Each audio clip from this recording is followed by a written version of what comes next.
Greg Barnes, go ahead. Hey, Roy, with the abbreviated non-conference schedule complete, kind of where do you think the team stands right now, and where do they need to get most better at, if you will, entering conference play?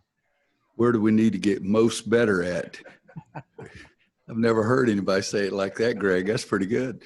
I think, first of all, there's two major areas that we've really been. You look at all the stats, we're not shooting the ball well, and we're turning it over a lot. And so offensively, we got to do that. But I still think if you're going to be a really, really good team, you got to get better defensively. And so we're looking at all phases. We're trying to do some things. Last week, we really tried to work hard to stop turning it over. And I think that getting a better quality shot, particularly from the outside, and getting our younger players to understand what is a good shot and what's not a good shot. Best man in my wedding, my best friend in high school, he said you should shoot it if it feels like leather. And I think we've got we've had some of those shots made it seem like that. But those areas right there, and where we stand, I haven't seen hardly anybody in the ACC play any games except for watching a game and a half of what NC State's played so far. But I think it's going to be a good league, and but I haven't seen enough to even know what everybody else is doing. We've made a big deal in the media about the slow starts. Is that a concern for you?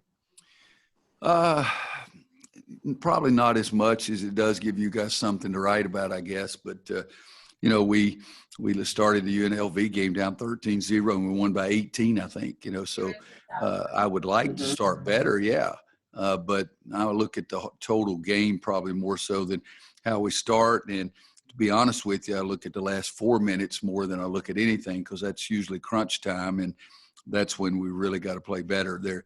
Yeah, I don't like what we're doing during the start of the games, and we're even trying to change our warm-ups and do things to get a little more activity out there to see if that'll help. Thanks. Kip, then CL. Yeah, hi, Roy.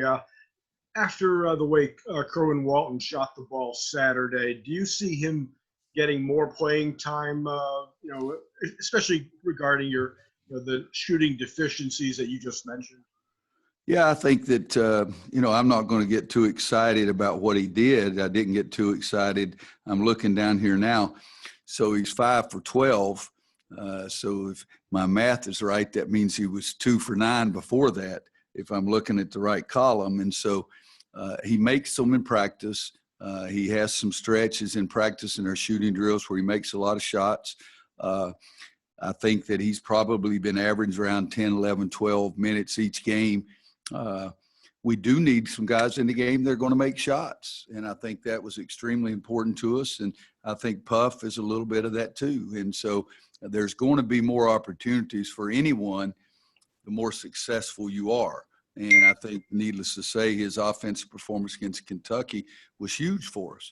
Now he's got to be able to do the things defensively and ball handling that he doesn't balance out his great shooting, but I'm very pleased with him as a young man and the work ethic that he has, and hopefully he will get more minutes, because that means that shots going in a lot more, and so I like that.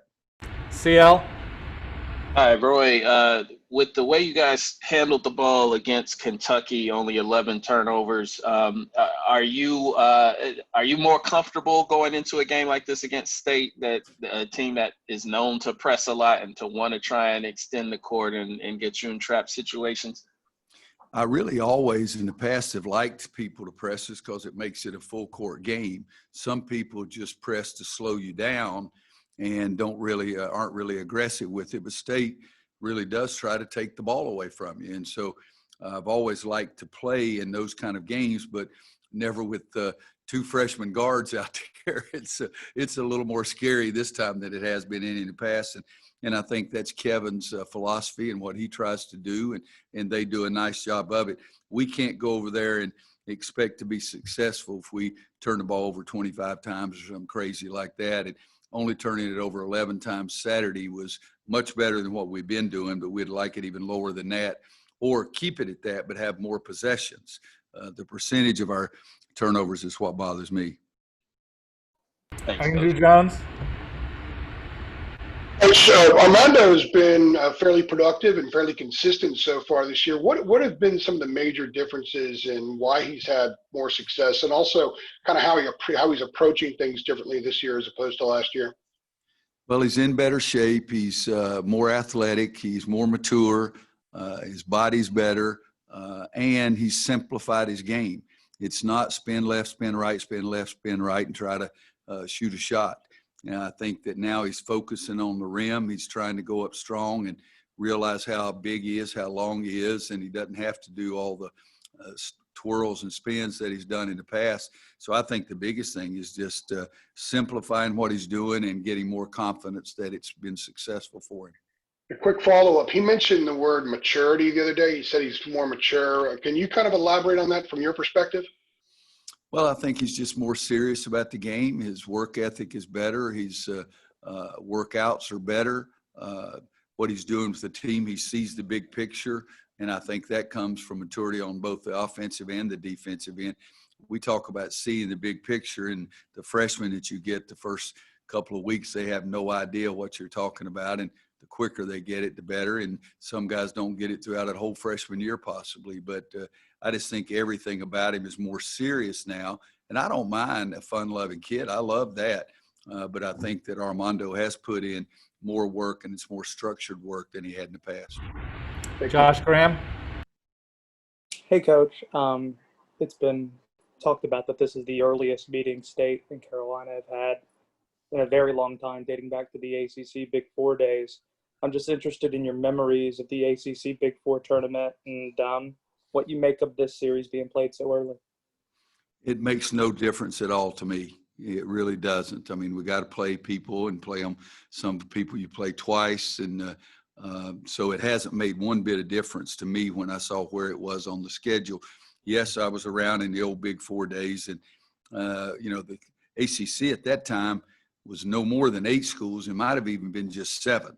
And because I was here at one point when there were only 7 schools in the league, and you're talking about 15, it's a completely different outlook out there now.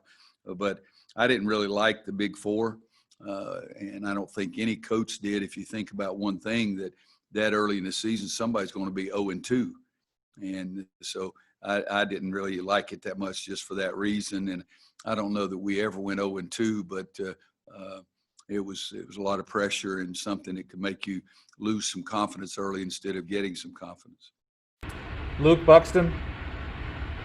Coach, Andrew Platek shot 23% from 3 on the year last year and is currently at 42%. What factors If he goes back to 23, I'm going to blame your butt too. What factors can you attribute to his success, whether it's better shots, practice in the offseason? Just kind of want to hear your thoughts on his growth. All of it is part of it, but Andrew has a bad habit of going up, and when he goes up, got such a severe upper body lean to the back. I can show you every shot he's shot in the past, and I would bet you 75% of his misses are going to hit the front rim. And so that's the one thing I talked to him about last year, didn't get it fixed, talked to him about it last spring, over the summer, tried to get that fixed. And he missed one right across from our bench in the game against Kentucky that I had that look. It looked like he'd gotten back, but then he made a big one right in front of our bench a little bit later. But he's definitely a kid that works on it extremely hard. He's put up a number of shots. He's worked on that. And so I'd say the practice has been the most important thing. But he did have a physical thing that he's needed to stop because it was just hampering his shooting percentage. Thanks, Coach. Anybody else? All right, thank you very much. Again, the game's been switched to 7 p.m., still on the ACC network. Thank you very much. Steve, Sure. did you see Joe raising his hand? I didn't know if he was waving bye-bye or that he was going to say something. I didn't. Joe, you got something to say? Yes, please. Please, go ahead. Roy, you've had some vile things said to you at PNC Arena, but I also know that you're a heck of a competitor and you enjoy shutting people up. So will you miss NC State fans tomorrow night? Joe, I'll be honest, I've never thought of it that way. Yeah, they've been a pretty tough crowd over there, some of the things they say, but once I go out and sit down in warm-ups and watch warm-ups, a lot of coaches don't do that, and that gives them a free rein to yell at me then when they're not cheering for what's going on in the game.